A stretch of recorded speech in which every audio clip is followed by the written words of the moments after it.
And so for 6 years, Kenya has been trying to fly directly to the United States, but that couldn't be possible without the FAA clearance. But now that that has happened, it paves way for all this to happen. But then again, there are certain other conditions that we have to meet. And helping us to now understand and break down some of these issues, we're joined by the Director General for the Kenya Civil Aviation Authority, Captain Gilbert Kibe. Thank you so much for joining us. Thank you for inviting me. A lot of people would ask, what next after the FAA now has cleared us and given us Category 1 status? Okay, first of all, I'd like to mention Category 1 status has been granted to Kenya, the state of Kenya, not the Jomo Kenyatta Airport or the Kenya Airports Authority. Now, the next step to follow is, number one, the Kenya Airports Authority now has to undergo what is known as a foreign airports assessment by the United States Transportation Security Administration, which is a TSA.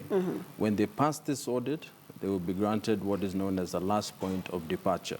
That means the U.S. will be satisfied that Kenya's security measures are good to ensure that every passenger that boards an airplane, the baggage that they are carrying, and the cargo that is being carried on that aircraft has been successfully screened to ward off any possible acts of unlawful interference, that could be terrorism or any other nasty incident that could happen. Right, and usually how long does it take for them to clear the LPD issue? The actual audit itself will take about 2 weeks, and we expect that to be conducted around June this year. All right. And so Kenya Airways actually was welcoming the idea, but then they said they had to now immediately apply for code sharing with U.S. airlines. What exactly does this mean?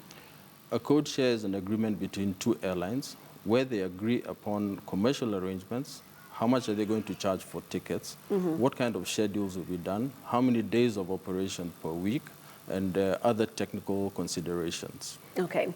And when you say technical considerations, you mind breaking that down for us so we can have a clear picture of what exactly we're dealing with? Yeah, absolutely.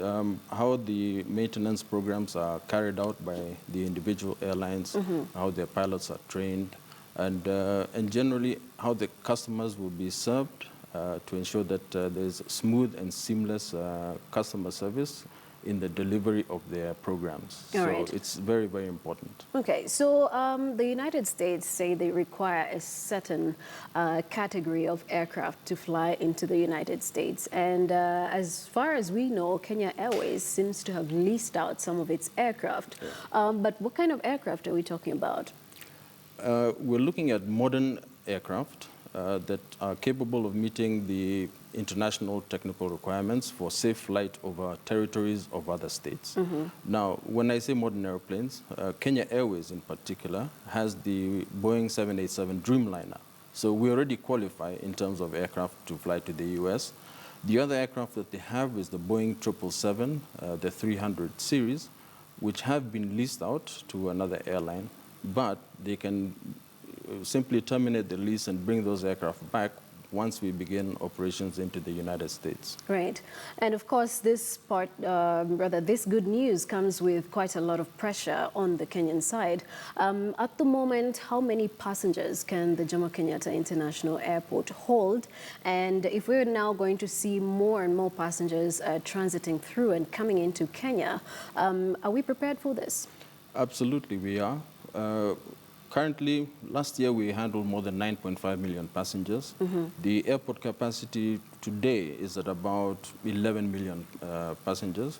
So we do have the capacity and capability to handle additional flights. However, there are programs that are being conducted by the Kenya Airports Authority where you will see an improvement in, as you've heard, there's Terminal 1A that has already been developed and it's operational. Then they're going to improve Terminal 1B, C, and D to increase their capacity.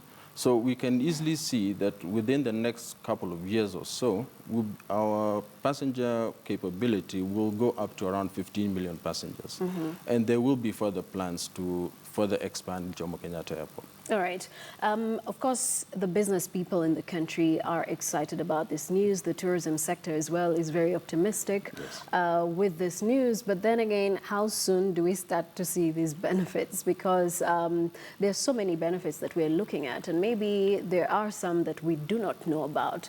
Besides maybe sectors like the horticultural sector and the tourism sector benefiting, what other benefits can we expect from this? Well, first of all, the important thing about Category 1 status is that we can fly between the U.S. and Kenya. Now, the benefits are many.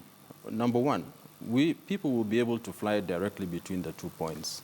And the majority of the expected inbound traffic will be U.S. businesses who are willing to set up operations in Africa, and many of them have decided that Nairobi will be the headquarters for their African operation. So those are the majority of the passengers that you'd expect to be flying between the two states. Tourism will benefit greatly because we now have direct access into this country. Our exports will benefit greatly. Under the AGOA program of the United States, which is currently being utilized at only around 20%, we expect that will greatly and tremendously increase. Horticultural exports to the U.S. will also improve for our flower farmers in Kenya. Right. So there have been concerns from some experts and financial experts as well who are saying that at the moment for any aircraft to fly into the United States, it either flies at half capacity. And so there's a worry that while we are excited about this news, you know, and we are flying aircraft that are about 400 that can carry 400 passengers, they're going to be required to halve that number. And the same applies to cargo. Do you think this is going to affect some of the airlines that are going directly into the U.S.? No, it won't be critical. Now, you're looking at a direct flight to the U.S., say to New York, is about 14 hours of flying time. Yeah. So not all aircraft are able to be able to take off from Jomo Kenyatta Airport, which is 5,500 feet above sea level, in a hot afternoon on a flight to the U.S. So you will have to reduce the number of passengers that you can carry and the number of cargo. But aircraft, as they're being developed, they're getting greater range and a greater payload capacity. So that would only be a temporary problem. I don't see it as an issue. Great. Well, thank you so much. We do appreciate the time taken to help us understand some of what we need to know about flying directly into the United States. Captain Gilbert Kibe, who is the Director General for Kenya Civil Aviation Authority, breaking it down for us. And we'll now take a short break.